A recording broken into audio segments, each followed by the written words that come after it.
မိမဖြစ်တဲ့သူကိုအခန်းထဲမှာပိတ်ထားတယ်ဆိုတဲ့တိုင်ကြားချက်နဲ့လူမှုအဖွဲ့အစည်းတစ်ခုကသူတို့ရဲ့အခန်းထဲကိုတွားရှာကြည့်တဲ့အချိန်မှာတော့မမျှော်လင့်ထားတဲ့ဝမ်းနည်းစရာဖြစ်ပျက်ကြီးတစ်ခုနဲ့ကြုံတွေ့ခဲ့ရပါတယ်။အခန်းထဲကိုဝင်သွားတဲ့အချိန်မှာတော့မိမဖြစ်တဲ့သူကအိယာထဲမှာလဲနေပြီးတော့အဆုတ်သွေးအားနဲ့ယောဂကိုခံစားနေရတယ်လို့ဆိုပါတယ်။သူ့ရဲ့ယောဂကိုဆေးကုဖို့အတွက်ကိုယောက်ျားဖြစ်တဲ့သူကရှိတာတွေရောင်းချတာတောင်မှမလုံလောက်တဲ့အတွက်ကြောင့်မလို့နေ့စဉ်အလုပ်ကျန်းလုပ်ပြီးတော့ဝင်ငွေရှာနေရတာပါ။ဒါပေမဲ့သူ့ရဲ့လိုအားကအရန်ကိုနဲလွန်းတာကြောင့်သူ့ရဲ့မိန်းမကိုစိတ်ကူးသားဖို့ဘလို့မှမဖြစ်နိုင်တဲ့အတွက်ကြောင့်မလို့တွားရောက်ခဲ့တဲ့လူမှုဖွဲ့စည်းရှိမှာပဲ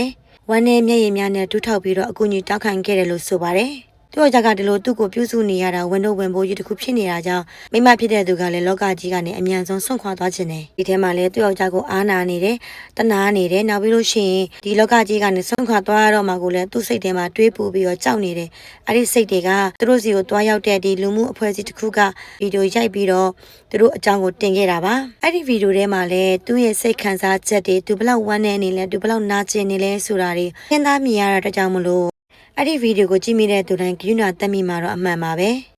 သူတို့စီကိုရောက်သွားတဲ့အဖွဲ့အစည်းကသူတို့နှစ်ယောက်ဖြစ်ပြနေတဲ့အဖြစ်အပျက်တွေကိုလိုက်လွှင့်လိုက်တာကြောင့်အွန်လိုင်းပေါ်မှာချစ်ချင်းကိုပေါက်သွားပြီးတော့အဖွဲ့အစည်းပေါင်းစုံကနေကူညီတဲ့သူတွေအလူရှင်တွေအများကြီးပေါ်ပေါက်လာပြီးကောင်မလေးယောဂကိုကုသပေးခြင်းတဲ့သူတွေများပြားလာတာကြောင့်စစ်ချင်းမဲ့စေးုံတင်ပြီးတော့ကောင်မလေးရဲ့ယောဂကိုကုသပေးနေကြပြီလို့လည်းသိရပါတယ်